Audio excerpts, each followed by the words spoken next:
Mas Pras.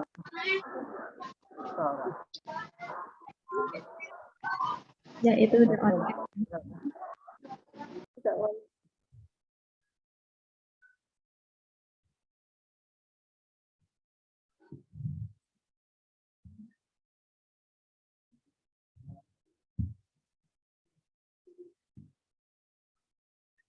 Ya udah langsung saja ya.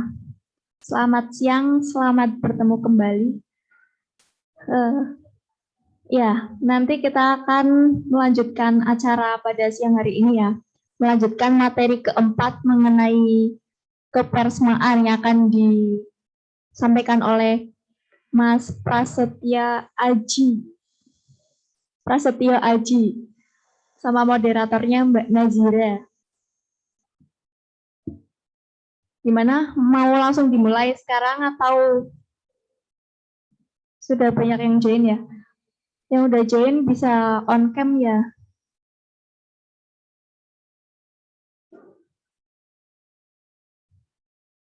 Ya udah langsung saja kita mulai materi yang keempat mengenai kepersmaan yang akan dipandu oleh moderator kita, Mbak Nazira Laila Nasta. Kepadanya dipersilahkan.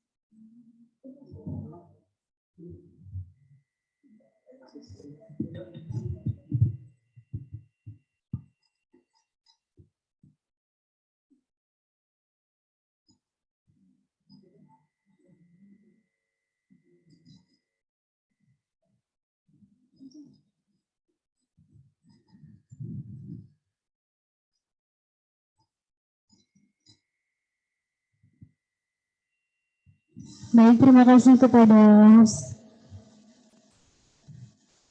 kita kembali lagi di materi kita keempat.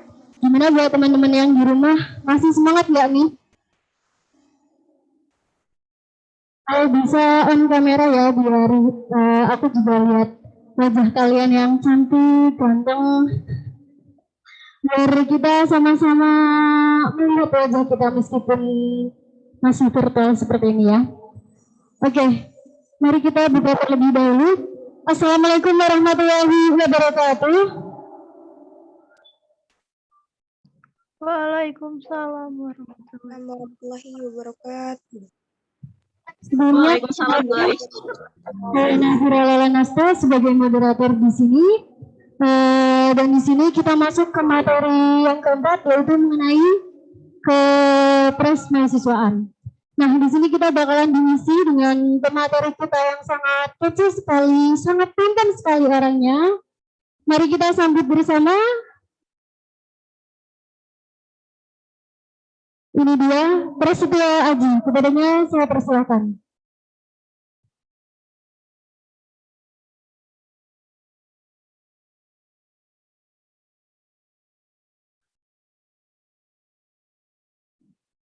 Selamat siang, Mas Pras.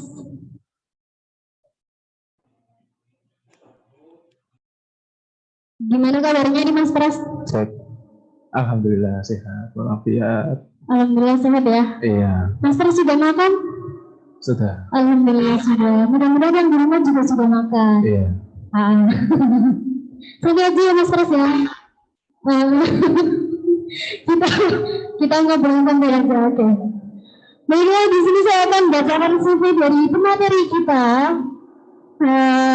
Beliau adalah Prasetyo Aji, tempat tanggal lahir di Batang 7 Desember 1999, riwayat pendidikan SDN 1 Cebangan, SMP Negeri 1 Warung Asem, SMA Negeri 1 Wonotunggal, kemudian riwayat organisasinya ada HMJKPI di Divisi Public Relation tahun 2018, kemudian ada Komunitas Komik Pekalongan, Raya Otor LPM Al-Mizan di tahun 2018, kaderisasi LPM Al-Mizan tahun 2019, Badan Pekerja Media PPMI dan Kota Pekalongan tahun 2018 sampai 2019, Sekretaris Jenderal atau Sekjen PPMI dan Kota Pekalongan tahun 2020 sampai 2021, kemudian juga beliau sebagai kontributor pajak, graphic designer, tim kreatif Minggon Jakinan.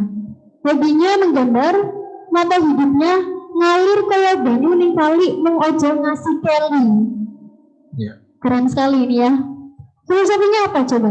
Itu sangat penting sekali untuk kita dijadikan pegangan sih sebenarnya. Dari filosofi seperti itu, yang penting artinya kita ya udah berjalan aja, tapi kita harus punya satu target tertentu dan itu jangan sampai goyang dengan target-target lainnya. Mantap. Lanjut, alamatnya ada di Cibagan Warung Asem Batang. Kemudian nomor teleponnya, buat teman-teman yang di rumah bisa dicatat mungkin ya. Ada 0823 135 83 177. Statusnya sebagai mahasiswa IAIN Pekalongan. Oke, kita langsung aja untuk menyingkat waktu. Kita langsung ke materi saja ya ini teman-teman. Buat teman-teman yang di rumah yang masih off kamera, kameranya bisa dinyalain. Oke, kepada beliau kami persilakan.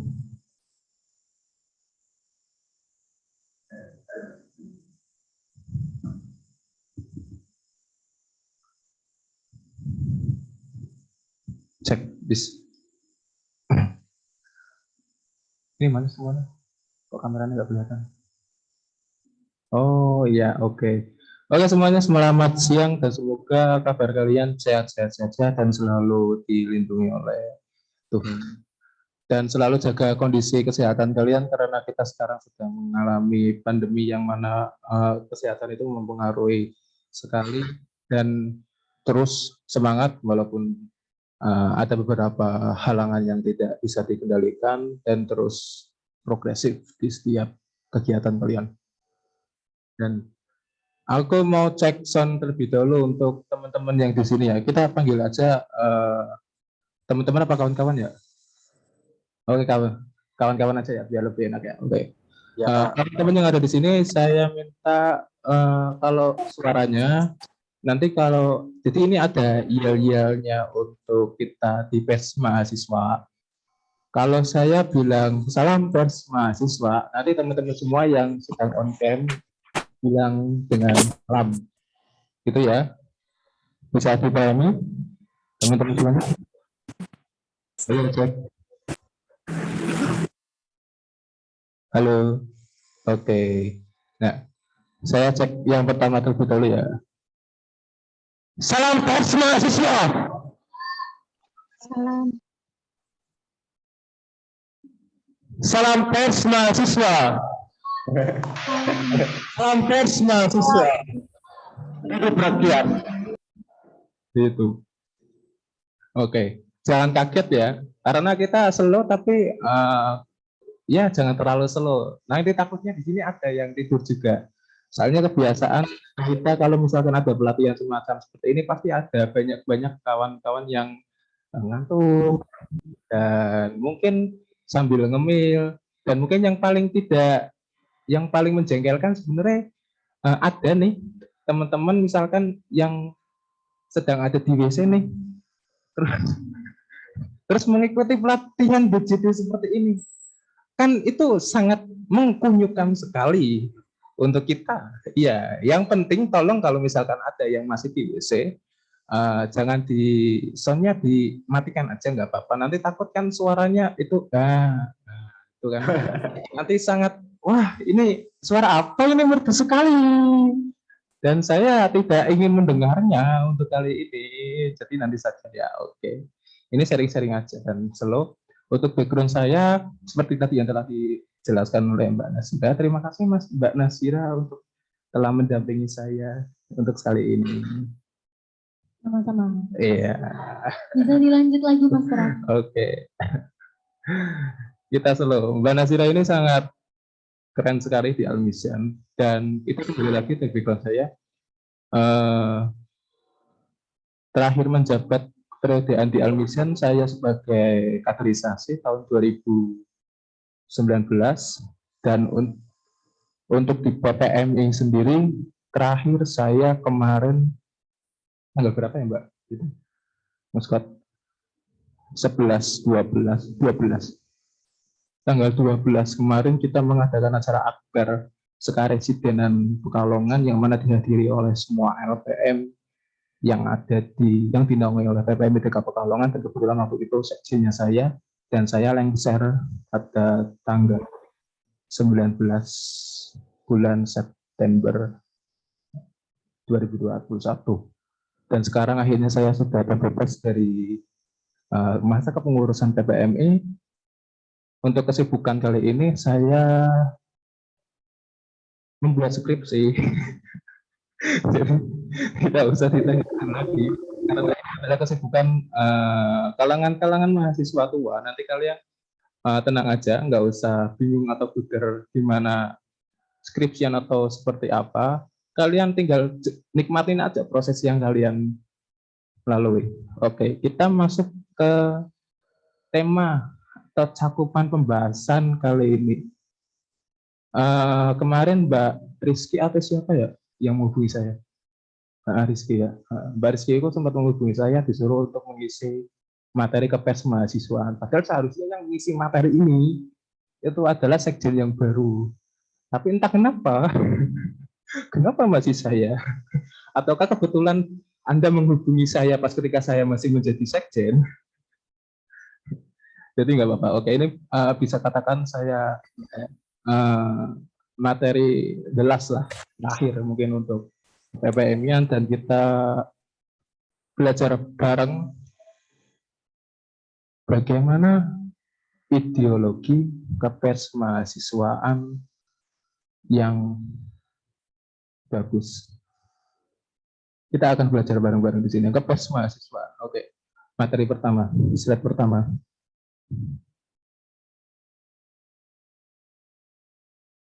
Kita masuk ke pers mahasiswa. Kita di sini bisa dijabarkan sebentar. Ke pers mahasiswaan mengandung dua unsur kata, yakni pers dan mahasiswa. Lexical meaning, yang artinya pers sendiri di dalam UU tahun 99 nomor 40 yang membahas tentang pers umum itu berbunyi pasal 1. Pers berarti lembaga sosial dan wahana komunikasi massa yang melaksanakan kegiatan jurnalistik, meliputi mencari, memperoleh, memiliki, dan menyimpan, lalu mengolah, menyampaikan informasi baik dalam bentuk tulisan, suara dan gambar, serta data dan grafik. Jadi di sini ada grafik ya, maupun media elektronik dan segala saluran yang tersedia. Artinya pers di sini adalah pembahasan artian dalam pers umum. Bisa kalian lihat kalau misalkan nggak yakin bunyi dalam UU nomor 40 tahun 99 tentang pers, kalian bisa project terlebih dahulu dan persisnya adalah itu.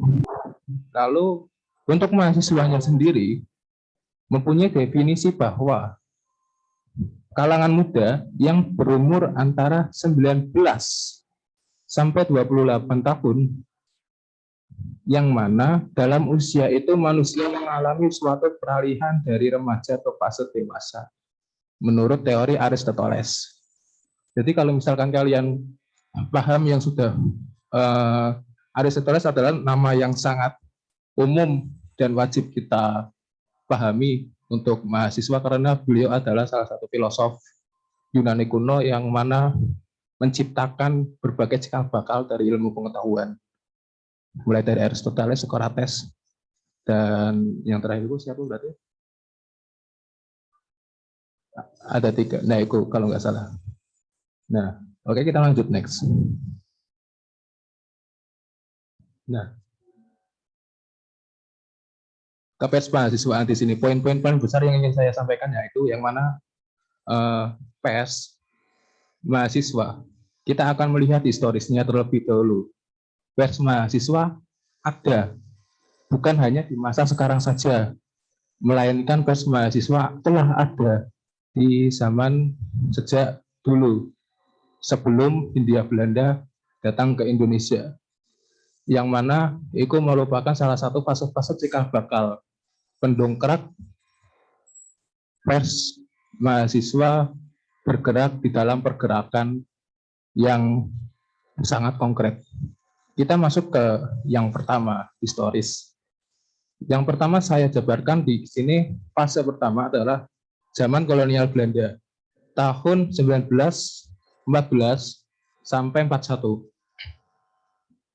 Yang pertama, pers mahasiswa lahir didongkrak oleh pemuda, pelajar, dan mahasiswa, dan menjadi alat untuk menyebarkan ide-ide perubahan yang menitik beratkan pada kesadaran rakyat, dan penting artinya sebuah kemerdekaan. Artinya beberapa mahasiswa, enggak mahasiswa aja, pada zaman dulu keinginan orang, individu untuk mulai merdeka dari dirinya sendiri itu telah ada sejak zaman dulu. Mulai dari keinginan untuk merdeka di dirinya sendiri dan ingin merdeka dari jajahan kolonial Belanda. Lalu muncullah media Hindia. Media ini adalah media yang sangat bisa dikatakan terkenal. Yang pertama Hindia Putra, 1908, Jom Java, 1914, Usaha Pemuda, 1923, dan Suara Indonesia Muda, 1938. Saya ingin tanya untuk kawan-kawan yang sedang mengikuti pelatihan kali ini, kita sharing aja. Apakah yang tahu atau paham siapa pendiri dari media-media tersebut? Halo, cek. Teman-teman semuanya. Buat teman-teman yang tahu, bisa kita sharing bareng-bareng ya. Ada yang tahu nggak nih?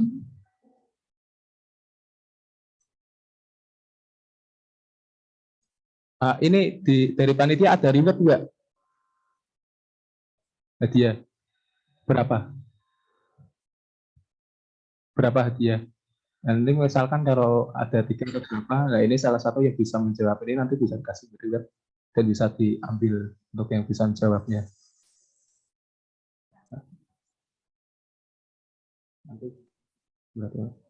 Oke deh, ada nggak nih? Saya kasih clue. Siapa yang membuat media ini? Ini kelihatan nggak? Aku nggak kelihatan ya. Oke. Beliau adalah orang yang tergambar di kaos saya kali ini. Dan beliau adalah orang yang sangat mendongkrak tentang ideologi pers, umum maupun mahasiswa sampai detik ini.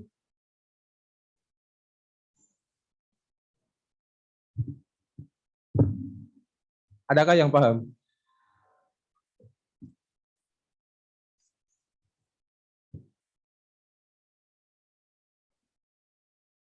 Halo, Sek. Adakah yang paham? Siapakah dia? Ini memang gambarnya abstrak, tapi beliau sangat mudah dikenal oleh halayak umum.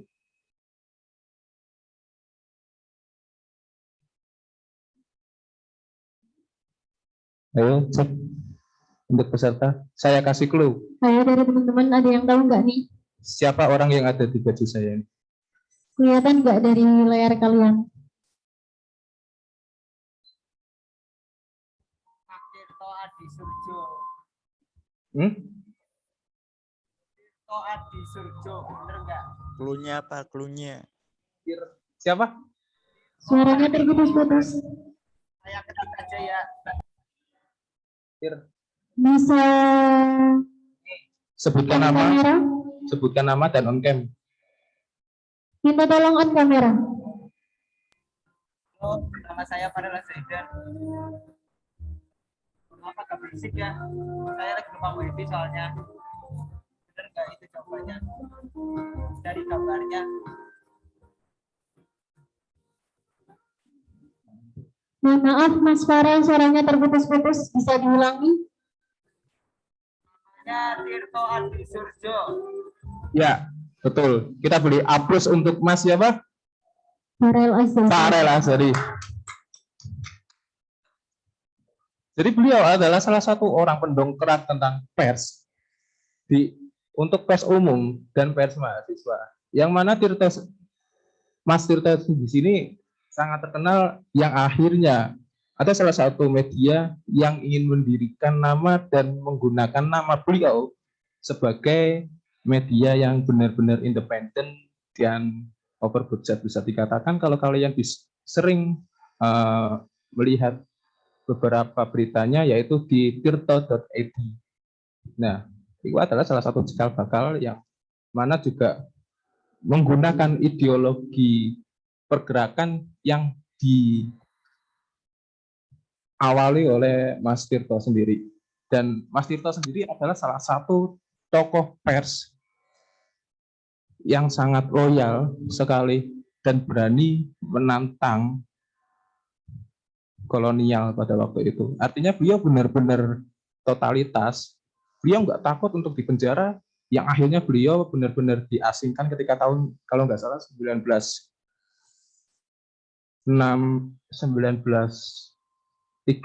berapa ya itu? 1929 kalau nggak salah, itu beliau benar-benar diasingkan di Maluku. Lalu karena pemberitaannya, beberapa pemberitaan yang menggelitik untuk aparat pemerintah Hindia kolonial Belanda pada waktu itu, yang mana pemerintah Hindia Belanda tidak tinggal diam dan akhirnya memutuskan untuk mengasingkan Tirto Adi untuk diasingkan di Maluku. Dan 5 tahun atau berapa tahun saya lupa waktunya, beliau pun akhirnya bebas dan kembali ke Surabaya. Namun tidak lama semua harta, semua kenangan, semua teman itu direbut, diambil paksa oleh kolonial Belanda, yang akhirnya membuat Mas Tirto ini benar-benar nggak berdaya dan bisa dikatakan udah saya nggak ada apa-apa, udah nggak punya apa-apa, media saya sudah direbut oleh kolonial Belanda, teman-teman saya sudah menghilang semua, dan beliau meninggal tahun, kalau nggak salah, jadi uniknya kebetulan sih, beliau meninggal tepat persis dengan saya dilahirkan, tanggal dan bulannya. Beliau meninggal tanggal 7 Desember 1930 atau 19 berapa, dan itu adalah tanggalnya persis tanggal saya dilahirkan, 7 Desember juga. Dan itu adalah tanggal Mas Tirto meninggal, yang mana semua teman-temannya nggak ada yang layat, nggak ada yang datang di pemakaman, dan nggak paham kemana semuanya. Bayangkan, dulu sangat loyal, sangat berani dengan gagahnya menantang Hindia Belanda dengan keredaksiannya, dengan hanya tulisan saja. Tapi ketika beliau sedang down, tidak ada siapa-siapa yang ada di sampingnya. Kalau misalkan kalian ingin melihat resume atau pembacaan sekilas, kalian bisa baca Tetralogi Pulau Buru milik Pramudia Anantatur, mulai dari Bumi Manusia, Rumah Kaca, terus satunya lagi apa ya? Anak Semua Bangsa, terus Bumi Manusia, Anak Semua Bangsa, apalagi pokoknya yang terakhir itu Rumah Kaca. Nah, di Rumah Kaca itu adalah penggambaran yang mana Mas Tirto itu benar-benar diasingkan dan meninggalnya itu di novel yang terakhir itu, di Rumah Kaca. Benar-benar sangat tragis kalau kalian lihat. Demi kemerdekaan sebuah tanah lahirnya, dia benar-benar rela untuk diasingkan oleh kolonial Belanda. Lalu di sini lanjut lagi, pers mahasiswa telah ada sejak zaman kolonial, seperti yang saya bilang tadi. Artinya pendongkrak pertama pers mahasiswa adalah Mas Tirto sendiri. Namun, kurang terdapat gerakan kepersmahasiswaan yang profesional. Dan baru sesudah era kemerdekaan, pers mahasiswa mulai kiprahnya ke arah profesional. Kenapa bisa dikatakan pada zaman dulu itu enggak ada, bisa dikatakan tidak profesional? Karena pada waktu itu dengan zaman sekarang tolak ukurnya adalah kinerja-kinerja pers umum, yang mana paling dasar adalah ada beberapa unsur, salah satunya 5W+1H, terus prosedural kinerja jurnalistik, kode etik jurnalistik, dan lain-lain sebagainya. Karena pada waktu dulu itu enggak ada dan belum terdokumentasikan secara rapi, belum ada pengarsipan tentang bagaimana sih kinerja pers yang profesional itu pada waktu Mas Tito. Karena pada zaman dulu yang ada di pikiran Mas Tito sendiri adalah yang penting saya ingin memerdekakan tanah kelahiran saya dan teman-teman saya yang ada di sekitar saya dengan pergerakan yang saya bisa, yaitu tentang apa? Tentang kepenulisan. Mulai dari tulisan saja. Para pemerintah Hindia Belanda mulai takut. Lalu bagaimana dengan aksi yang lainnya? Aksi lainnya malahan mengikuti dari penulisan Mas Tirto. Lalu misalkan Mas Tirto nggak menulis dan nggak mengkritisi betul pemerintah kolonial Hindia Belanda, pergerakan-pergerakan lainnya malah tidak akan ada. Jadi apa mengeringkannya? Tulisan bisa mendokrak dan bisa membuat pemerintah Hindia Belanda takut akan sosok pribumi yang namanya Tirto. Lalu kita lanjut. Kita masuk ke sini. Setelah zaman kolonial Belanda sebenarnya masih ada, kita masih dijajah oleh satu bangsa lagi. Tidak paham kan? Nah, zaman pemerintahan Jepang. Nah, yang mana kita juga dijajah oleh pemerintahan Jepang, cuma pada waktu itu eksistensi pers mahasiswa maupun pers umum tidak terlalu kelihatan. Lalu saya lanjutkan lagi aja, saya lompatkan ke zaman kemerdekaan. Nah, zaman kemerdekaan. Next.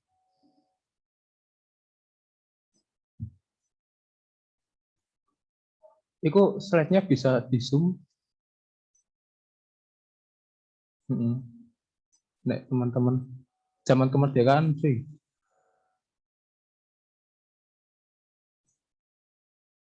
Nah, yang betul, oke, iya. Oke, di sini kita masuk ke zaman kemerdekaan. Lalu next lagi. Nah, di dalam zaman kemerdekaan ini ada beberapa plot-plot lagi. Yang pertama, yang paling penting adalah zaman demokrasi liberal. Setelah tahun 1950, pers mahasiswa Indonesia mengalami pertumbuhan yang sangat pesat. Lalu muncul hasrat dari para pers mahasiswa untuk meningkatkan kualitas sumber daya dari pers mahasiswa.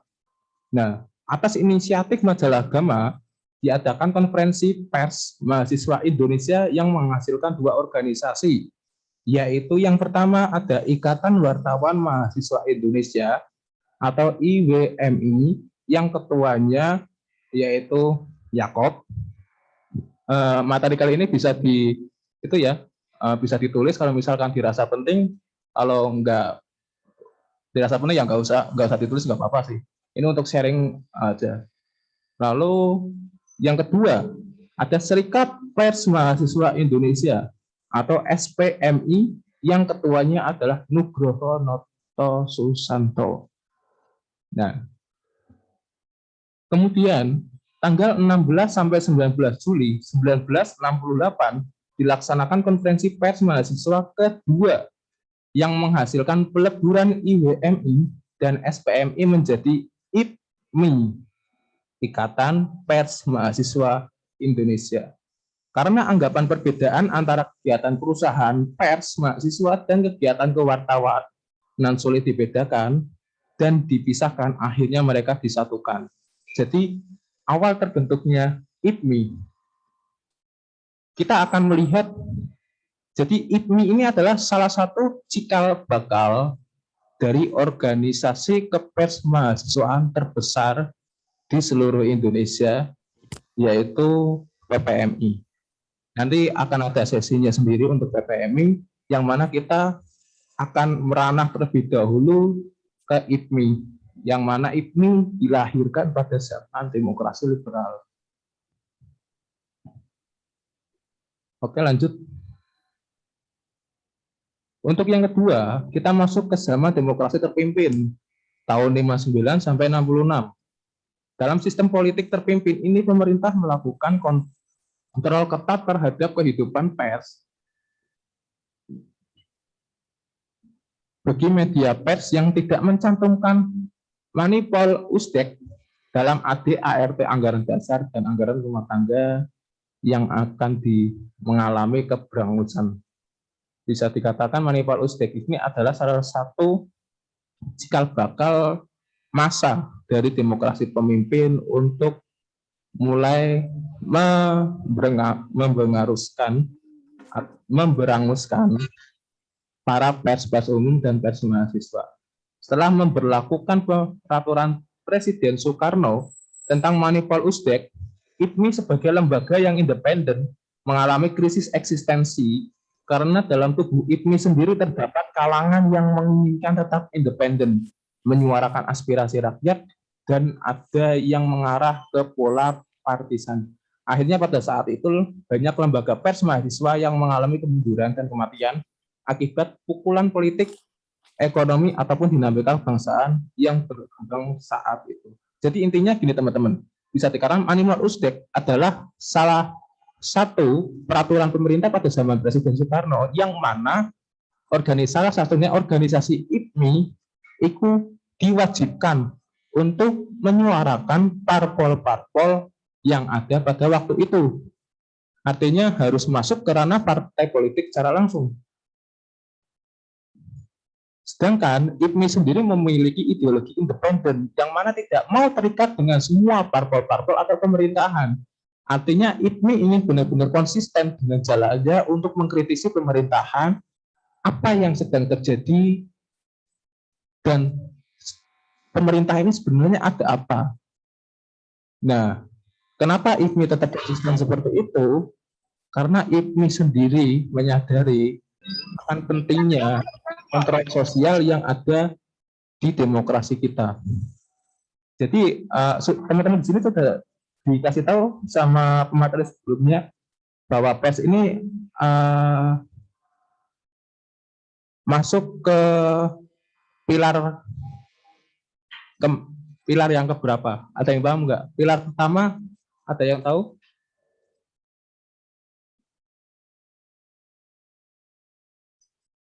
Oke, kita langsung lanjut aja ya.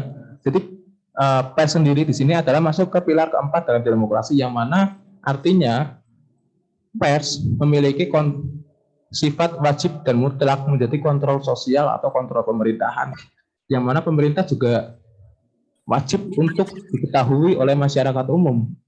Untuk dari zaman dulu sampai sekarang, zaman pertama pemerintah, dari zaman awal Indonesia merdeka sampai sekarang. Artinya masyarakat umum wajib paham dan wajib mengetahui pemerintah saat ini sedang apa. Nah, yang fungsinya untuk memberitahu itu siapa? Dia pers mahasiswa dan pers umum. Kita lanjut. Nah, kita masuk ke zaman yang selanjutnya. Next. Zaman Orde Baru. Zaman Orde Baru adalah momok paling menakutkan untuk pers umum dan pers mahasiswa. Karena banyak pemberedelan pers umum dan pers mahasiswa pada orde ini.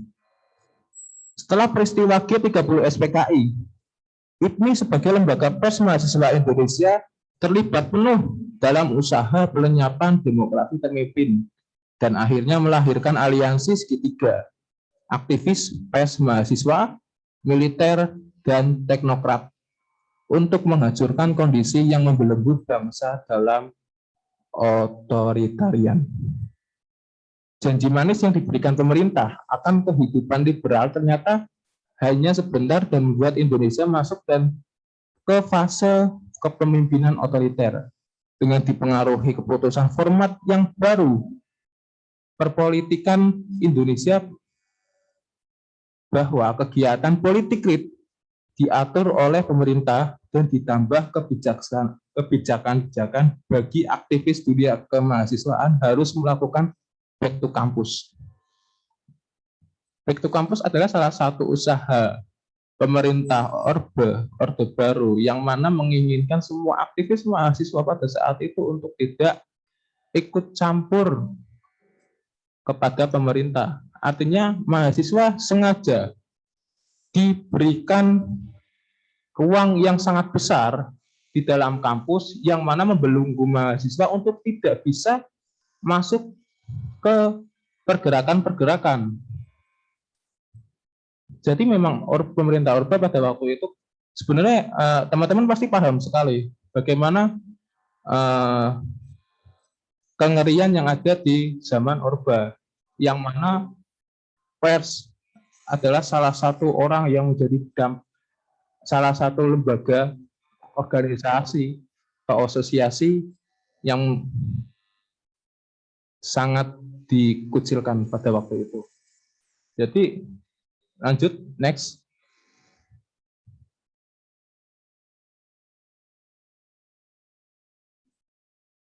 Demi keberlangsungan eksistensi IPMI dan demi menjaga keindependensian, nama IPMI diganti menjadi Ikatan Pers Pemuda dan Mahasiswa Indonesia atau IPPMI.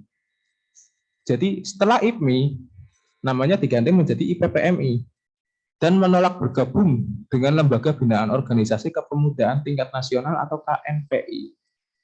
2 tahun setelah Kongres 5 IPMI di Jakarta Salemba dilarang terbit, lalu tahun 1978 Gelora Mahasiswa dibredel. Menyusul kampus 1980. Demikian pula dengan seluruh kegiatan kepers mahasiswaan harus melalui perizinan. Di sisi lain, IPMI mulai kendor gara-gara kebijakan NKK-BKK, lalu mulai di sini IPMI mulai melemah dan bubar dan digantikan menjadi IPPMI.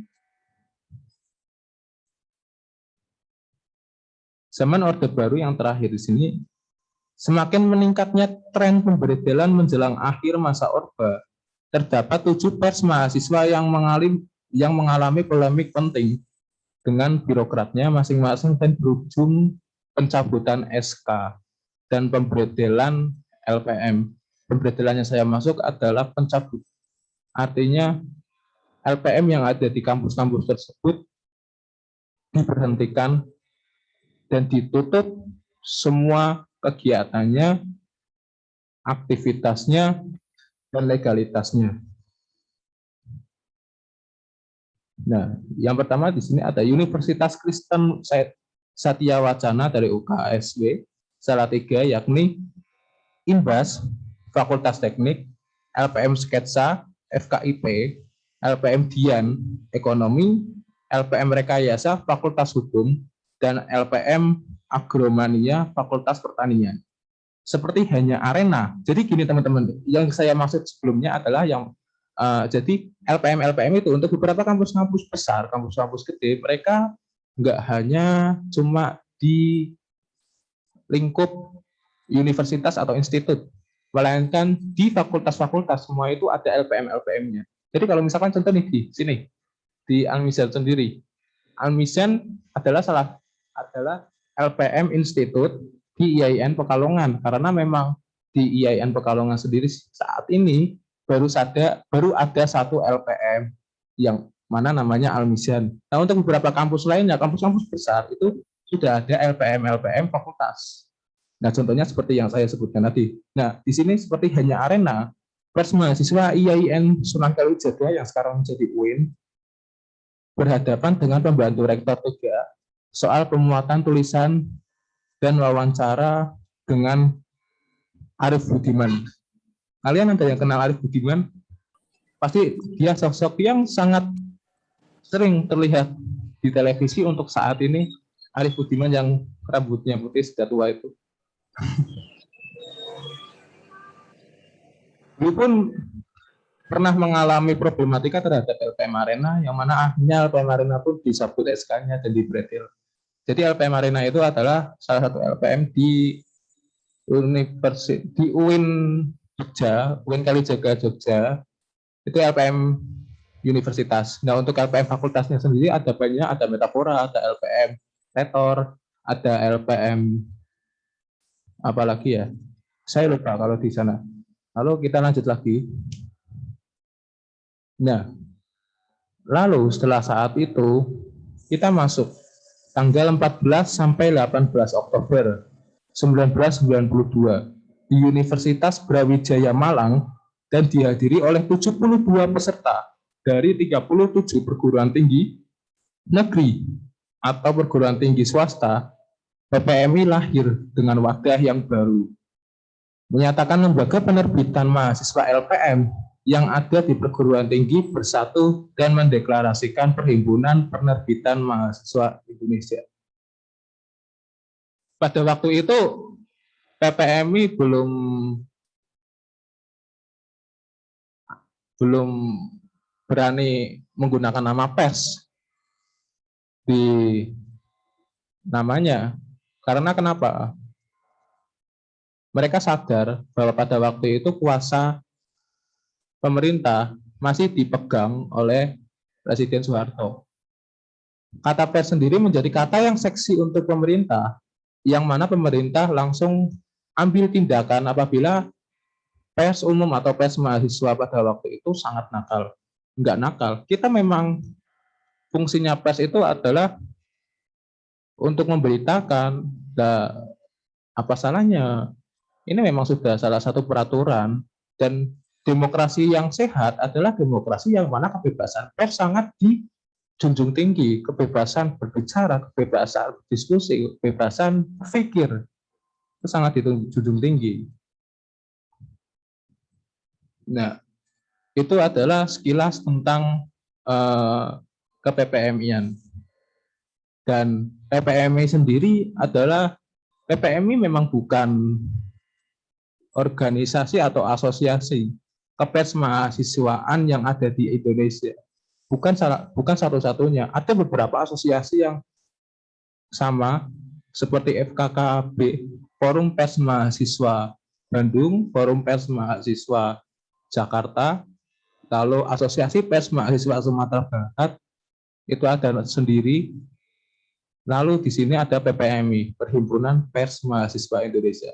PPMI memang bukan satu-satunya organisasi atau asosiasi kepers mahasiswa, tapi PPMI adalah satu-satunya organisasi atau asosiasi terbesar tentang kepers mahasiswaan di Indonesia. Nah, ini ada beberapa riset dari BPNAS, BP Advokasi. Ini adalah salah satu jenis represi yang sering dialami pers mahasiswa tahun 2017-2019 baru kemarin. Ada 50 jenis represi dari total 33 kasus yang dialami pers mahasiswa pada media 2017. Nah, represi-represi ini bisa menjadi tolak ukur kalian untuk benar-benar masuk di Almizan. Kalian yang sudah meniatkan masuk di Almizan, untuk teman-teman yang mengikuti Zoom dan untuk teman-teman yang ada di sekitar saya ini, kalian yakin nggak? Saya sebutkan beberapa represi yang sering dialami oleh pers mahasiswa di seluruh Indonesia. Jenis represi yang paling sering dialami pers mahasiswa adalah intimidasi dengan jumlah 20 kali. Berikutnya ada pemukulan yang berjumlah 8 kali, ancaman DO atau dropout 4 kali, kriminalisasi yang dilakukan oleh aparat kepolisian itu 4 kali, dan penculikan sebanyak 3 kali. Ada juga penyensoran berita, ancaman pembekuan dana. Hal-hal seperti lumrah terjadi di pers mahasiswa. Lalu di sini ada pembubaran aksi, pembekuan organisasi, kekerasan seksual, serta ancaman pembunuhan yang masing-masing tercatat pernah terjadi sebanyak 2 kali. Selain itu, represi juga dilakukan oleh pihak luar kampus, serta polisi sebanyak 7 kali, masyarakat sipil 1 kali, dan oknum organisasi masyarakat ormas sebanyak 2 kali. Artinya dengan beberapa represi yang ada di pendataan ini, itu menjadi patokan utama kalian untuk benar-benar mengikuti Al-Mizan. Sudah siapkah kalian? Dan kalau sudah siap, selamat datang di Al-Mizan. Terima kasih. Lalu di sini ada terakhir, ini untuk struktural organisasi KPPM. Jadi untuk struktur organisasi PPM di sini ada PPMI NAS. Nah di bawahnya PPMI NAS ada PPMI Dewan Kota atau PPMI Kota. PPMI Dewan Kota di sini terstruktur menjadi yang pertama adalah Sekretaris Jenderal PPMI Kota, yang kemarin sekjennya saya dan sekarang digantikan oleh Mas Anjas dari Universitas Pancasakti Tegal, LPM Prapanca Fakultas Sosial Ilmu Politik. Yang pertama ada Sekjen, yang kedua Biro Umum, yang ketiga ada Badan Pekerja Kota atau Dewan Kota. Lalu di sini pembagian ada 4 advokasi Jakar Media Litbang. Dan yang terakhir ada lembaga pers mahasiswa. Oke, terima kasih, sekian.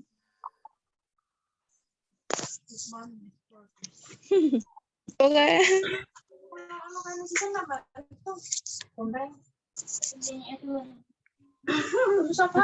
Kepada Mas Pras selaku pemateri hari ini. Oke, baik, kita masuk ke sesi yang selanjutnya, yaitu adalah sesi diskusi dan tanya jawab. Kita bisa sharing-sharing bareng buat teman-teman yang ada di rumah nih. Kalian punya pertanyaan nggak? Atau ada yang mau menanggapi dari materi Mas Pras tadi? Bisa langsung nyalakan kameranya, atau yang masih malu-malu bisa langsung ditulis di dalam chat ya.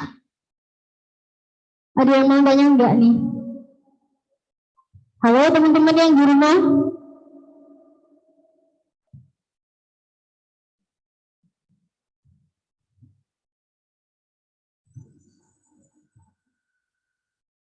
Ini masih banyak yang off kamera ya.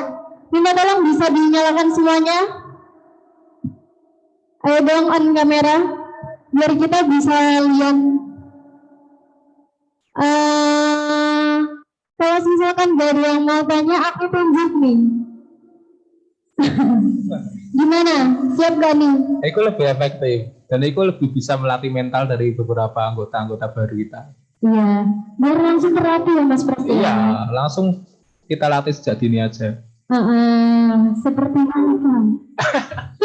Itu lagi tampilan.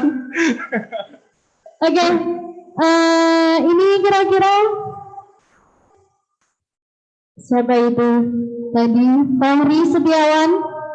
Halo Fahri. Fahri. Halo, Mbak. Nah, Fahri, gimana kabarnya? Alhamdulillah baik, Mbak. Kok lemes? Udah makan belum nih? Udah lah. Bagus. Tadi udah menyimak materi dari Mas Pras ya?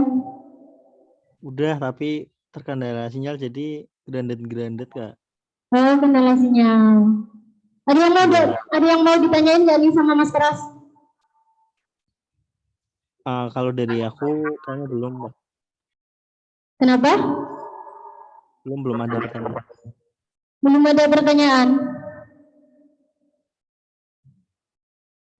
Atau dari teman yang lain? Ayo dong tanya, masa nggak ada yang tanya sih? Kalau nggak ada yang tanya sambil menunggu, mungkin aku mau tanya nih Mas Pras. Ya, Siap untuk menjawab kah? Oh iya, siap. Oh iya. Buat kamu apa sih yang nggak siap? Oh. Kita sambil slow ya teman-teman yang ada. Kita santai aja ya Mas Pras. Jangan sepanang-sepanang. Mumpung ini tuh hari Minggu. Oh iya. Ayo hari Minggu. Minggu ya. Lupa ya? Saya lupa hari. Bagiku semua hari adalah sama. Oh, hari sama. Kasihan sekali ya. Nasib jomblo apa gimana nih?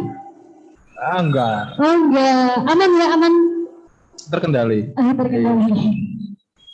Oke, aku mau tanya nih sama Mas Pras. Tadi kan di PPMI itu kan kayak ada intimidasi sebanyak 20 kali, terus yang di zamannya itu kayak tertodosikan sampai di Maluku. Nah, kira-kira buat kayak kita nih jurnalis yang masih baru, kira-kira gimana sih buat menghadapi hal-hal tersebut? Kan mungkin bisa aja kayak ada rasa takut apa gimana kayak gitu. Ada nggak sih kayak undang-undang atau apapun itu yang bisa melindungi kita sebagai seorang jurnalis? Oh ya, ada pertanyaan juga ya dari Dewi. Nanti habis ini mungkin Mas Pras bisa langsung dijawab.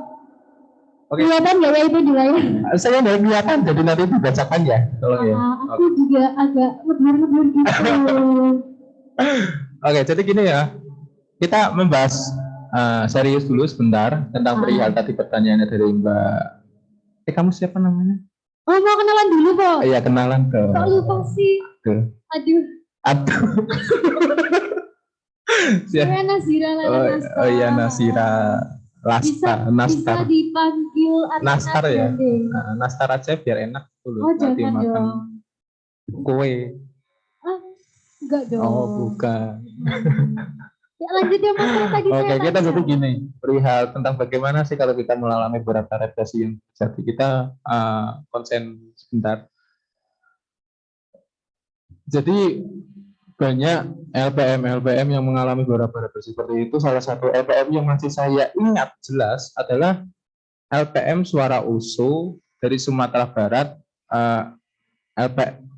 LPM Suara USU itu dari Universitas USU, ya, USU Universitas Sumatera Utara, maaf ya, dari Universitas Sumatera Utara. Itu adalah salah satu tindakan yang konyol menurut saya. Karena kenapa bisa dikatakan konyol?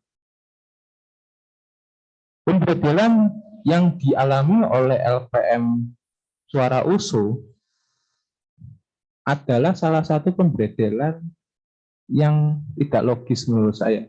Karena kenapa? Mereka dibedel karena salah satu alasan, karena salah satu tulisan dari anggota LPM tersebut tentang sastra. Padahal sastra ini bukan jurnalistikan, tapi menyinggung isu tentang LGBT. Nah, sebenarnya di dalam sastra tentang LGBT, sastra sendiri kan banyak dan ada pemaknaan yang sangat luas, yang mana itu tergantung dari siapa yang membacanya juga. Nah, kalau misalkan mereka dibredel dengan alasan seperti itu adalah salah satu hal yang sangat konyol. Maka dari itu, kami dari PPMI, Dewan Kota dan Kota di seluruh Indonesia bergabung, dan kita melakukan pendampingan konsisten kepada LPM Suara USU pada waktu itu, yang mana didampingi oleh BP Advokasi PPM Minas yang dikoordinatori oleh si Wahyu dari Malang tentang pendampingan itu. Jadi artinya seperti ini teman-teman, kita nggak usah takut menulis apa aja yang kita inginkan, kita bebas untuk menulisnya. Karena kenapa? Karena terdapat, kalau nggak salah, maaf ya, pasal 20 tentang pasal 20 ayat 3 tentang Undang-Undang Kebebasan Berpendapat itu berbunyi, setiap orang bebas untuk berekspresi, berpendapat, berdiskusi, dan semua orang bebas untuk berekspresi, berpendapat, dan berdiskusi. Artinya kita juga sudah diatur di dalam undang-undang untuk bebas melakukan beberapa kajian, bebas melakukan segala tulisan, bebas mengekspresikan pendapat apa yang ingin kita salurkan terhadap bentuk media apapun itu, melalui tulisan, melalui gambar, melalui ilustrasi, melalui karya seni, teater, dan lain-lainnya. Itu kita bebas karena kita memang sudah ada aturannya di dalam itu, yang mana kita memang udah bebas aja seperti kita warga negara pada umumnya. Nah, di sisi lain, kita LPM tidak bisa berdiri sendiri kalau misalkan terkena represi. Karena kenapa? Kita ibarat gini aja, guys. Satu orang ngelawan polisi yang banyak berdampingan berjejeran, berani nggak kita kalau satu orang aja? Misalkan kamu sendiri berani nggak? Enggak kan? Tapi gimana kalau beberapa orang berjejeran juga melawan polisi yang sudah menghadang di depan sana? Berani nggak kita? Berani, karena memang persis seperti yang ada di jargon PPMI kita, mari saling berjejaring dan menguatkan. Artinya memang PPMI adalah sebuah wadah yang mana kita bisa mendampingi beberapa kasus-kasus represi, mengadvokasi beberapa represi yang sering dialami oleh lembaga pers mahasiswa. Yang mana di sisi lain PPMI juga tidak sendiri. Banyak beberapa anggota-anggota pers mahasiswa di seluruh Indonesia juga yang pasti akan membantu kasus-kasus yang dialami oleh LPM. Di sisi lain, kalau nggak salah, maaf nih ya, ini benar pasti, AJI, Aliansi Jurnalis Independen, itu di Kongres tahun 2019, mereka menyatakan dan mengakui keberadaan pers mahasiswa sebagai anggota dari mereka, dari golongan pers umum, yang mana AJI sendiri juga siap untuk mendampingi semua isu-isu atau kasus-kasus yang dialami oleh PMLPM. Jadi kita nggak usah takut aja gitu. Kita undang-undang tentang kebebasan berpendapat ada. Kita undang-undang tentang UU Pers ada. UU nomor 40 tahun 99 tentang pers.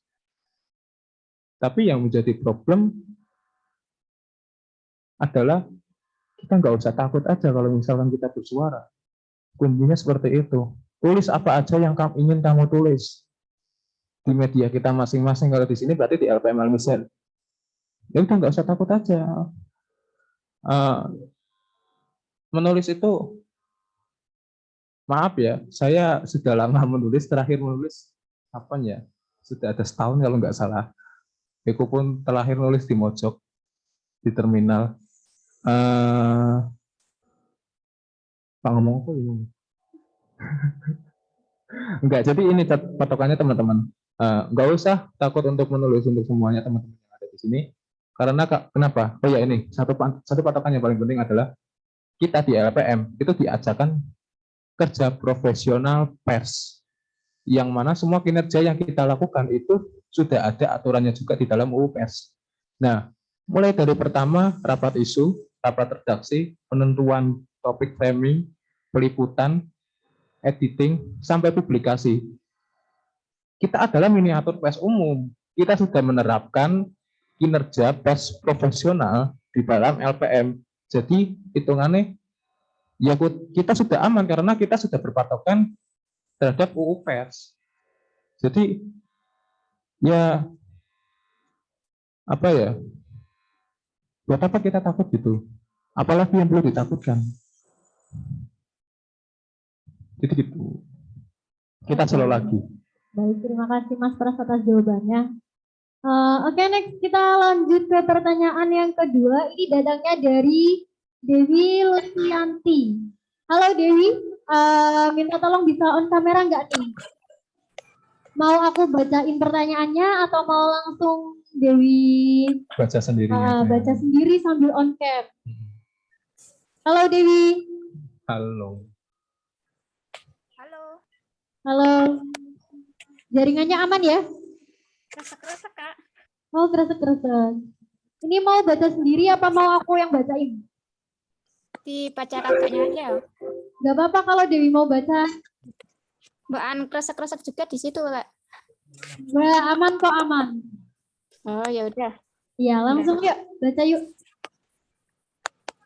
Ini Kak, kan dari represi-represi yang tadi disebut, lah dari Al-Mizan ini sejauh ini pernah mengalami represi-represi itu enggak Kak? Kalau ada dalam bentuk apa gitu? Wah, ini di dalam Al-Mizan sendiri ya pertanyaan. Gimana dan bagaimana? Saya jawab sering. Sorry, kita lanjut lagi ke beberapa materi tadi. Kita macam ke beberapa jenis represi ya yang sering dialami.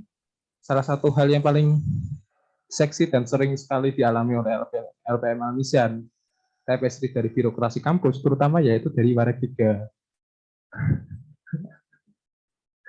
Semua LPM pasti mendapatkan represi dari Waregida itu. Nah, yang paling sering dilakukan, yang paling sering bukan dilakukan, yang paling sering dialami oleh Al-Mizan yaitu perihal tentang penyensoran berita dan pembekuan dana, ancaman pembekuan dana organisasi keredaksian, ancaman pembekuan keredaksian. Jadi salah satu represi jenis tersebut sering dialami oleh LPM Al-Mizan. Mulai dari ini tidak boleh ditayangkan dengan alasan seperti ini. Loh, kenapa Pak tidak bisa dipertanyakan? Wong ini sesuai dengan kinerja jurnalistik. Yang menjadi problem adalah Anda yang tidak sesuai dengan kinerja jurnalistik. Karena ketika sebuah berita sudah dipublikasi di media, orang lain yang mengalami misalkan tidak terima, ya udah minta hak jawab, hak koreksi aja. Kali ditulis yang disinggung apa dan benar enggak. Maksudnya dari keredaksian yang telah dipublish itu yang salah apa, misalkan nama atau benar-benar menyinggung, dan kalau misalkan menyinggung kenapa Anda merasa kesinggung, kalau misalkan Anda sudah bilang untuk dicabut atau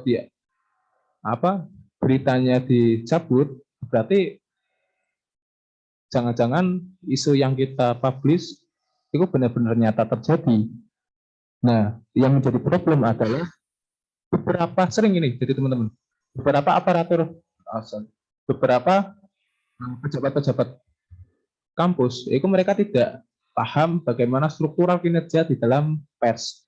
Artinya, misalkan ada apa-apa, ya udah kita sesuai prosedur aja, kita ada hak jawab, ada hak koreksi.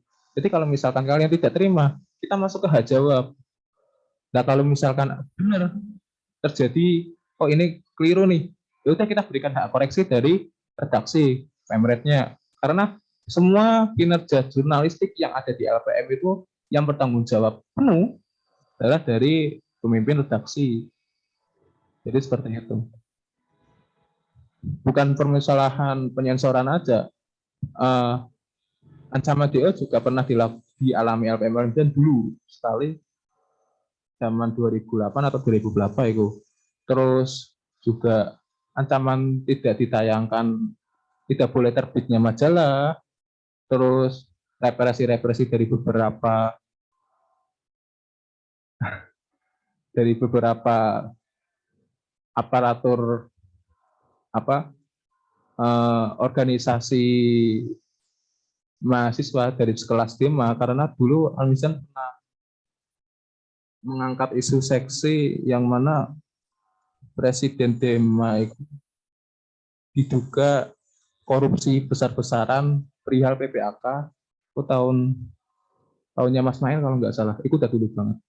Jadi sebenarnya semua isu-isu represi, semua isu-isu intimidasi yang ada di LPM sebenarnya sama semua, seperti itu aja.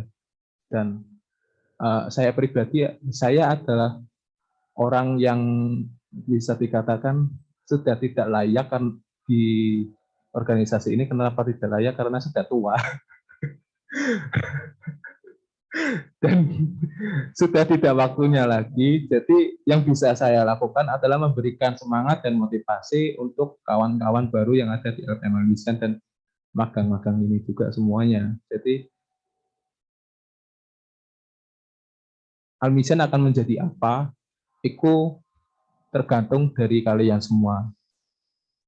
Jadi gitu sih, kalau misalkan tadi yang ditanyakan tentang Al-Mizan itu pernah mengalami represi tidak? Sering, sampai sekarang pun sering, pernah. Mm-mm. Seperti itu ya, Dewi. Penjelasannya bisa diterima dengan baik. Dewi, Gimana, Kak? penjelasannya bisa tersampaikan dengan baik. Iya, terima kasih, Kak, jawabannya.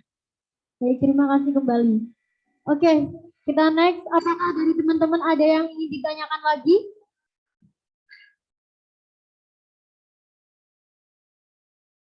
Tadi ada beberapa.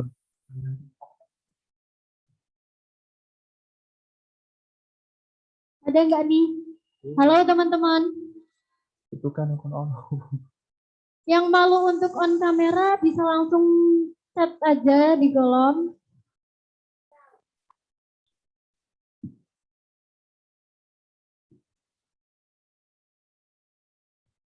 Kalau nggak ada yang tanya, aku mau tanya lagi nih Mas Pras.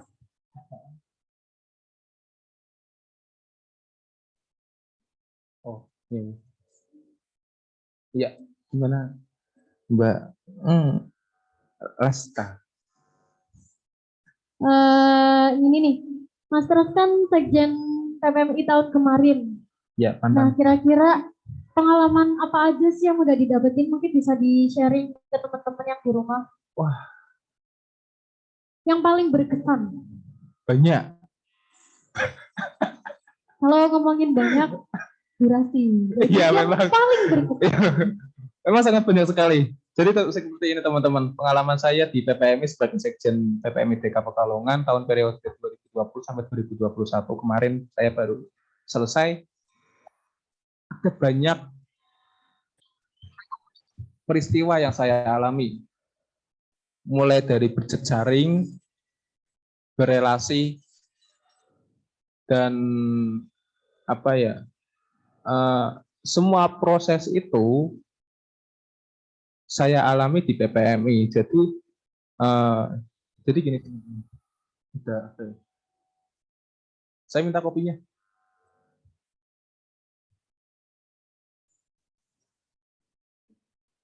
Oke, cek kelihatan nggak ini kopi? Oke, kelihatan jadinya. Ini gelas, ini airnya isinya apa? Kopi, ya kan? Nah, jadi saya ibaratkan PPMI itu sebagai gelas ini, dan isinya air ini adalah siapa? LPM yang dinaungi oleh PPMI.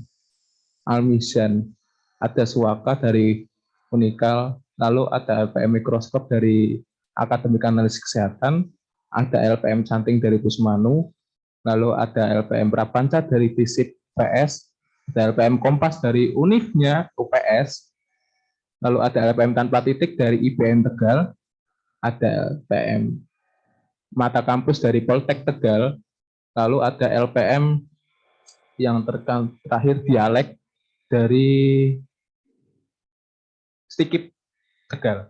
Ya, ada dialek. Jadi gini teman-teman ibaratnya. PPMI adalah sebuah wadah yang mengisi siapa LPM ini. Wadah ini bisa menjadi kopi. Kalau misalkan LPM ini bisa bersatu dengan enak. Wadah ini bisa menjadi air putih. Kalau misalkan LPM-nya biasa aja. Wadah ini bisa menjadi minuman beralkohol, amer, ciu, arak, dan lain-lainnya. Itu tergantung dari LPM lain yang tergabung di dalamnya. Jadi kalian berjejaring dan lain-lainnya tanpa adanya PPMI wadah ini, kalian tidak akan bisa bersatu. Kita yang ada di Pekalongan mau berjejaring ke LPM yang ada di Semarang, Surabaya, Jawa Timur, Malang, terus Bali, Makassar. Kalau tidak ada wadah ini, kalian nggak akan bisa berjejaring sampai luar. Jadi sepenting dan searjen ini sebuah PPMI yang mana di dalamnya itu ada proses yang sangat banyak menurut saya. Jadi mulai menjaga LPM, mulai menjaga eksistensi PPMI, menjaga kepengurusan, menjaga loyalitas, saling kontribusi bersama, Dan jadi gini teman-teman, kalian bisa rasakan aja. Contoh nih, teman-teman magang yang ada di sini. Gimana rasanya kalian mengatur anggota magang yang ada di sini, ketua angkatan dan wakil? Susah nggak? Nah, gimana PPMI Sekjen mengatur semua LPM yang ada di 3 Pekalongan? Nah, miniaturnya adalah seperti itu. Walaupun ada beberapa orang atasannya saya pegang, tapi menyatukan frekuensi dengan iklim yang sangat berbeda, itu membutuhkan waktu yang lumayan lama. Dan akhirnya PPMI 3 Pekalongan terbentuk dengan iklim yang berbeda dari zaman ke zaman. Dan sekarang mulai progresif pada zamannya sendiri. Hal terbesar yang sangat saya bisa dikatakan apa ya, atau enggak terbesar PPMI 3 Pekalongan adalah kemarin kita PPMI 3 Pekalongan menjadi tuan rumah acara nasional yaitu Mukernas, Musyawarah Kerja Nasional, yang dihadiri oleh LPM-LPM perwakilan seluruh Indonesia, mulai dari Jakarta, Jawa Barat, Jawa Tengah, Jawa Timur, dan luar Jawa. Karena kemarin ada beberapa pandemi, jadi kita nggak terlalu berharap semua perwakilan yang ada di Indonesia ini hadir. Tapi nyatanya ada yang dari luar Jawa, ikut dari Sumatera, ya. Kemarin ada salah satu orang yang datang dari Sumatera, dan saya pun kaget tiba-tiba, kok ada orang ini tiba-tiba datang di Mukernas, padahal kita nggak terlalu berharap karena memang kondisi adalah pandemi yang mana kita memaklumi kawan-kawan yang nggak bisa hadir, ya udah nggak apa-apa. Kemarin pun ada perwakilan dari Universitas Indonesia, LPM Suara Mahasiswa, lalu LPM dari Semarang juga banyak, Purwokerto banyak, Surabaya itu dari Tulungagung, Kediri, Jogja juga kemarin banyak. Jadi artinya memang jejaring kita sudah meliputi seluruh Indonesia. Jadi kalau misalkan kalian ada apa-apa, nggak usah takut, ada kita PPMI yang bisa mengadvokasi kalian. Jadi seperti itu. Saya bisa berbicara seperti ini pun juga karena PPMI. Bisa dikatakan sih sangat berharga PPMI. Baik, terima kasih atas jawabannya Mas Pras. Nah, karena tidak ada pertanyaan lagi dari teman-teman, kita masuk ke closing statement. Dari Mas Pras sendiri bisa disampaikan ke teman-teman yang di rumah. Monggo. Apa ya closing statement? Saya bukan orang yang pandai kata-kata sebenarnya, membuat diksi yang sangat lugas, yang sangat indah, yang sangat keren. Itu bukan prinsip dari orang saya. Saya pribadi cuma kepingin semua kawan-kawan yang bergabung saat ini, baik yang baru, magang maupun pengurus yang ada saat ini, berproseslah dan ikuti alur proses yang telah ada. Dari proses itu kalian akan terbentuk. Karena untuk bisa menjadi terbentuk, kalian harus terbentur, lalu terbentuk. Terima kasih. Terima kasih Mas Pras. Baiklah, di sini saya akan membacakan kesimpulan dari diskusi kita pada siang hari ini. Pers mahasiswa. Pers mahasiswa merupakan lembaga sosial yang meliputi kegiatan jurnalistik, mencari, memperoleh, memiliki, dan menyimpan, mengolah, dan menyampaikan informasi baik secara tulisan, suara, dan gambar, serta grafik melalui media elektronik. Pers mahasiswa telah ada sejak zaman kolonial Belanda, namun mulai berkiprah secara profesional yaitu sudah era kemerdekaan. Kemudian perjalanan perkembangan pers sendiri terbagi menjadi 3. Yang pertama yaitu ada zaman demokrasi liberal, yaitu di tahun 1950 pers Indonesia mulai tumbuh, di mana majalah Gama mengadakan konferensi pers 1 dan di tanggal 16 sampai 19 Juli 1958 diadakan konferensi pers 2. Kemudian yang kedua di zaman demokrasi terpimpin, di mana masa kepemimpinan era Pak Soekarno, media pers diwajibkan mencantumkan Manipo, Usdek, dan Adli atau ART. Kemudian yang ketiga ada zaman Orde Baru, Nah, dari IPMI berganti nama menjadi IPPFI dan menolak bergabung dengan KNPI. Kemudian yang terakhir di tanggal 14 sampai 18 Oktober 1992 di Universitas Brawijaya Malang, PPMI lahir dan menyatakan lembaga penerbitan mahasiswa LPM yang ada di berbagai perguruan tinggi. Oke, itu dia kesimpulan dari materi kita hari ini. Terima kasih buat teman-teman yang ada di rumah yang sudah bergabung. Kita foto bersama dulu ya. Teman-teman yang di rumah bisa dinyalakan kameranya. Salam tes mahasiswa tuh. Oh ya, monggo Mas Pras. Jadi kamu aja yang salam. Mas Pras dong. Ya, Kak, tadi kan saya sudah. Oh iya, Iya. saya gantian ya. Iya. Yang di rumah bisa menyalakan kameranya. Kalau saya bilang salam pers mahasiswa, kalian bilang salam gitu ya. Salam sambil kepakkan tangan Mengepal kiri. tangan kiri. Udah siap belum nih?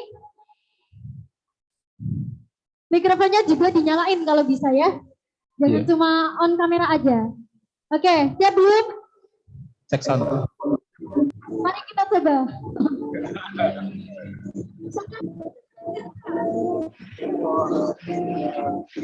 Salam. Lagi ya? Ya. Oke. Tangan kita semuanya. Nah, terima kasih banyak buat Mas Pras yang sudah bergabung di Sama-sama. materi yang terakhir ini di hari kedua. Iya. Semoga teman-teman yang di rumah masih semangat ya. Iya, semangat. Dan semoga materinya bisa tersampaikan. Iya. Oke. Refleksi aja.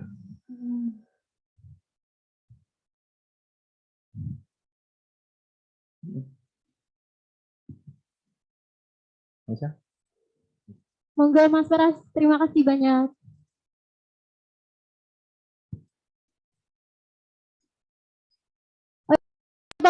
Jangan lupa buat teman-teman yang di rumah, kalian bisa mengisi link absensi yang ada di kolom chat.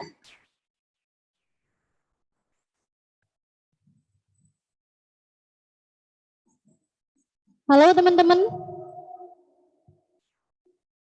Apakah masih mendengar suara saya? Masih.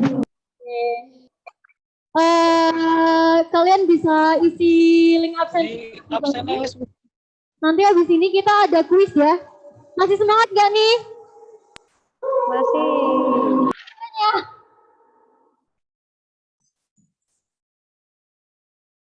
Oke, kalian isi link dulu ya.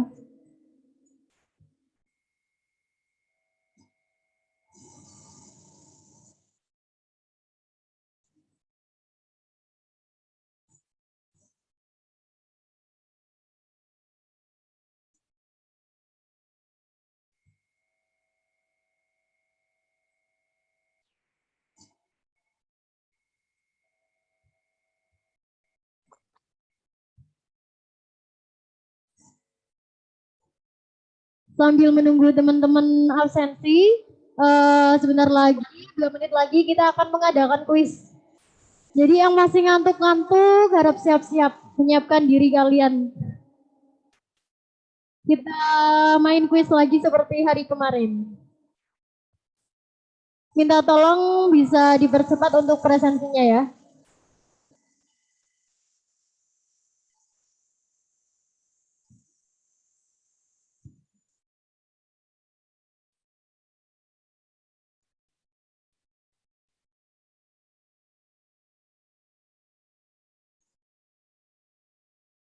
Halo teman-teman, apakah sudah mengisi presensi?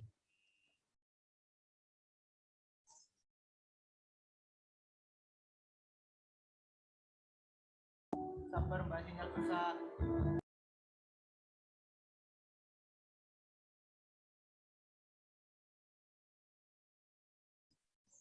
Kalau sudah, kita masuk ke kuis.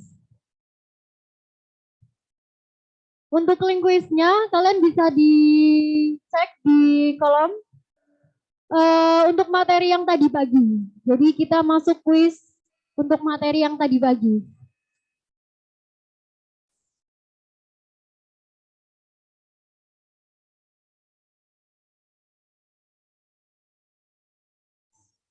Udah siap belum nih teman-teman? Halo teman-teman. Yuk masuk link. Sabar Mbak, punya susah lagi absen dulu. Iya, masih absensi ya? Oke, kita tunggu.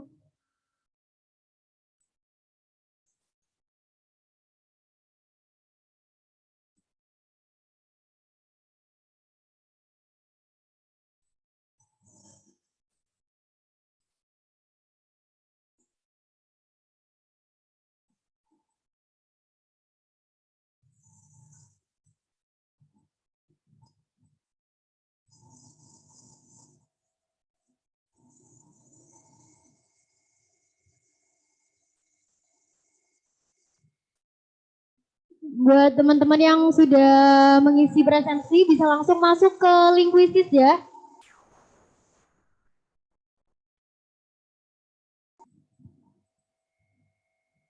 Kita udah siap nih belum? Udah siap belum nih teman-teman? Untuk link presensinya bisa di copy dulu, nanti kita tunggu sampai jam 9 malam.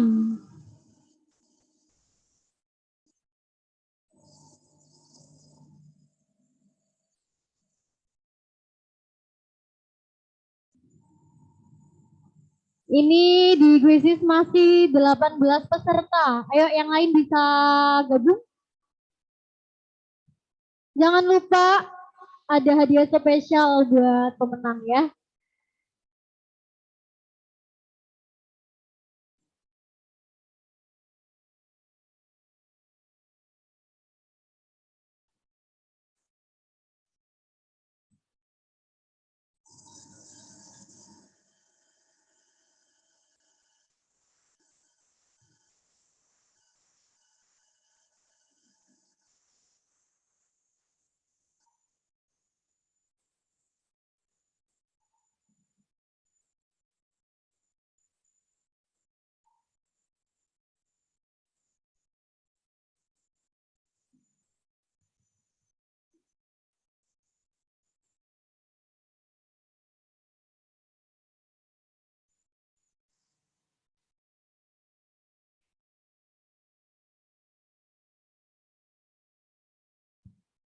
Untuk link presensinya teman-teman bisa di copy terlebih dahulu, nanti kita tunggu presensinya sampai jam 9 malam. Dan jangan di-share di grup untuk kalian pribadi masing-masing yang mengikuti materi sampai detik-detik terakhir ini. Oke, 2 menit lagi kita akan mulai kuisnya. Buat teman-teman, yuk, buruan yuk, bisa gabung. Biar kita juga bisa cepat dimulai.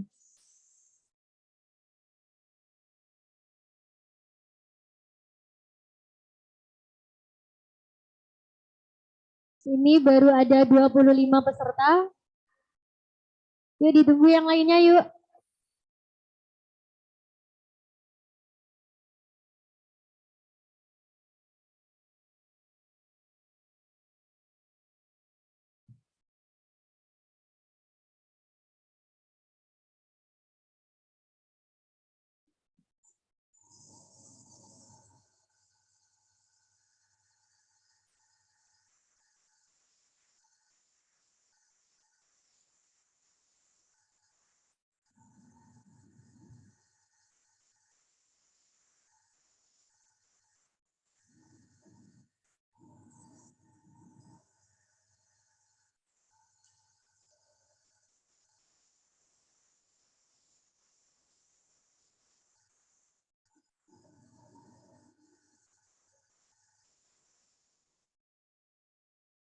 Ayo teman-teman.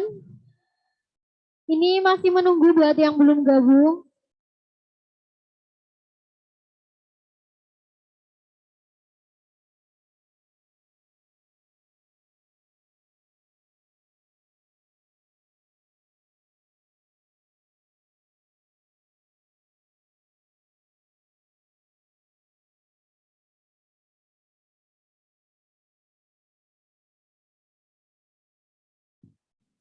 Oke, kita mulai ya.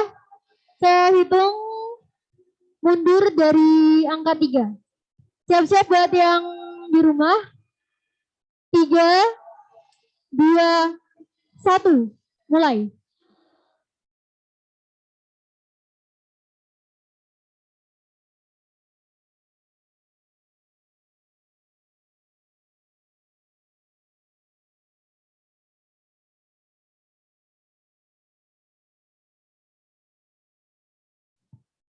Ayo semangat buat teman-teman.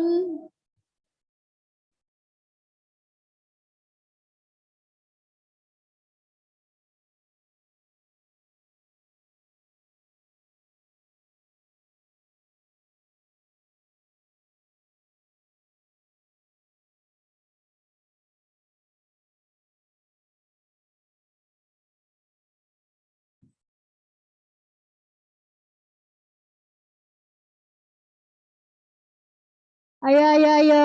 Semangat.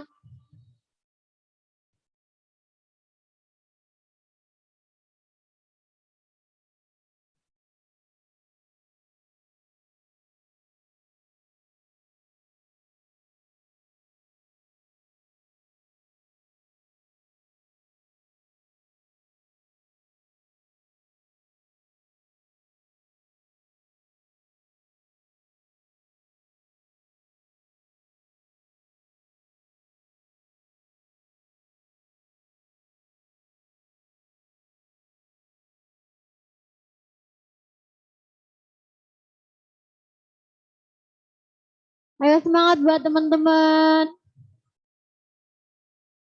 Fokus ya.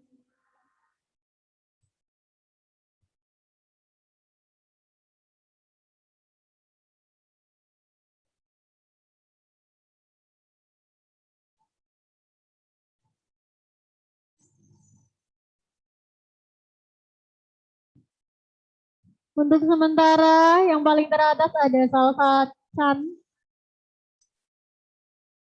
Ayo semangat menyusul yang masih di bawahnya.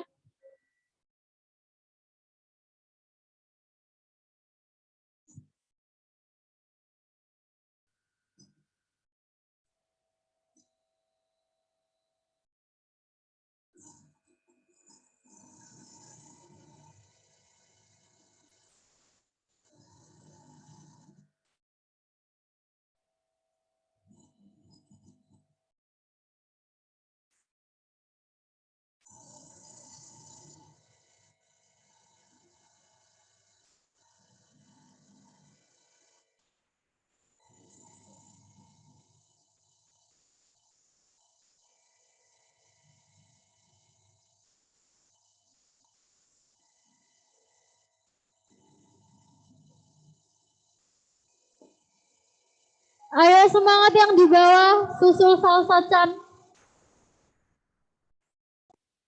Untuk sementara masih diberi ganti ini. Ada Dina yang di bagian paling teratas. Oke, udah ganti. Masih Salsa Chan. Ayo semangat. Semangat menyusul. Janati.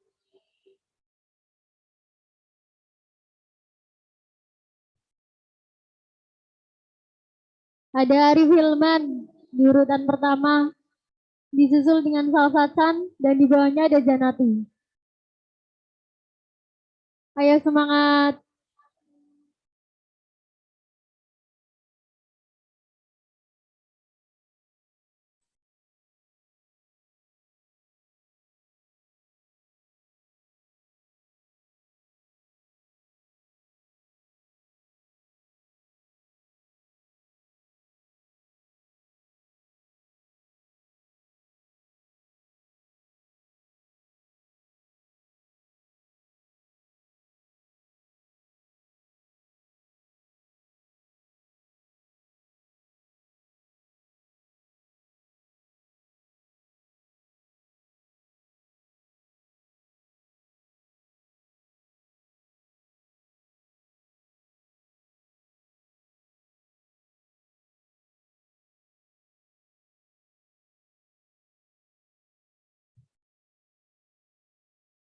Oke, mari kita hitung mundur. Siap-siap?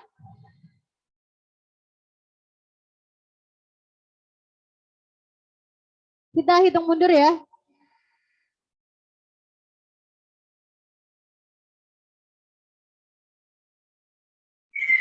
Halo Kak Nazira.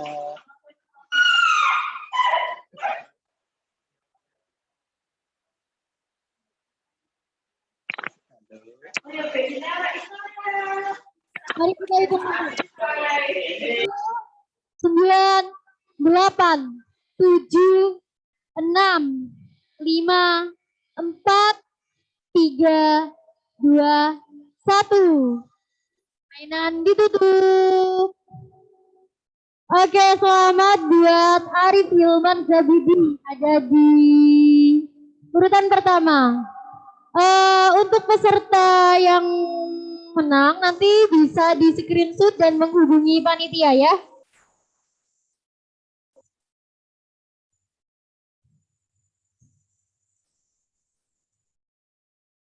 Halo, tadi yang menang di urutan pertama bisa on kamera?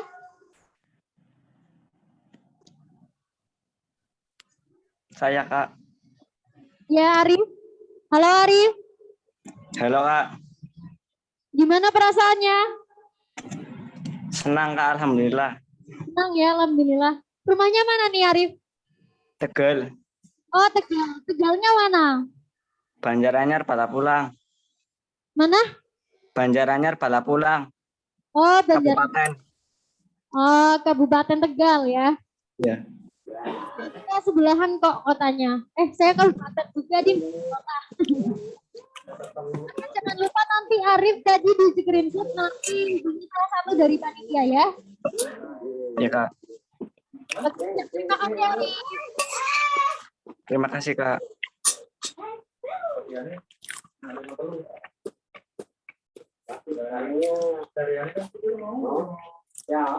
Oke.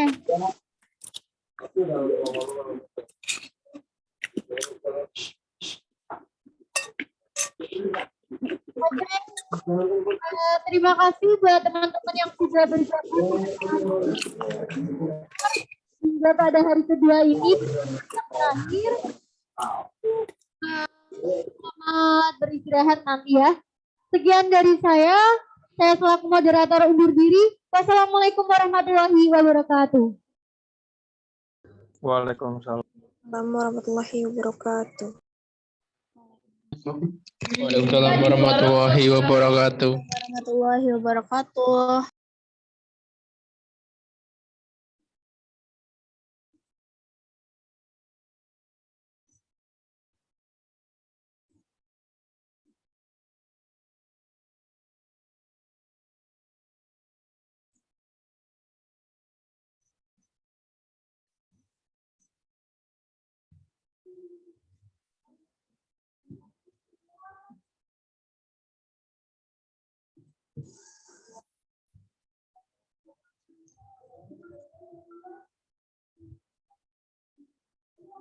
Ya, terima kasih kepada moderator dan juga pemateri. Terima kasih juga kepada peserta yang sudah mengikuti kegiatan dari kemarin dari materi 1, dari hari awal sampai hari kedua. Dan selamat juga kepada pemenang kuis. Selanjutnya kita akan memasuki acara penutup. Oh ya, sebelum kita memasuki acara penutup, nanti kalian bisa itu ya, sekedar mengingatkan untuk tugasnya. Deadline hari Rabu dikumpulkan di Panping. Dan juga kalau mau tahu tentang Al-Mizan lebih dekat lagi, kalian bisa main ke Graha. Ya udah, sekian dari saya selaku pembawa acara.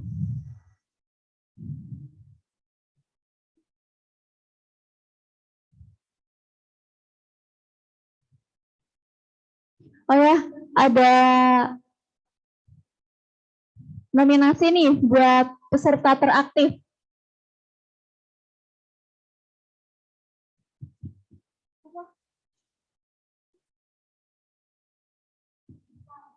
Namanya Wafi Datunisa, nanti bisa menghubungi CP-nya ya. nominasi peserta aktif. Sekian dari saya selaku pembawa acara. Selamat untuk melanjutkan aktivitas selanjutnya. Semoga apa yang kita dapat bisa bermanfaat ke depannya. Amin. Wabillahi taufiq wal hidayah. Wassalamualaikum warahmatullahi wabarakatuh. Waalaikumsalam warahmatullahi wabarakatuh.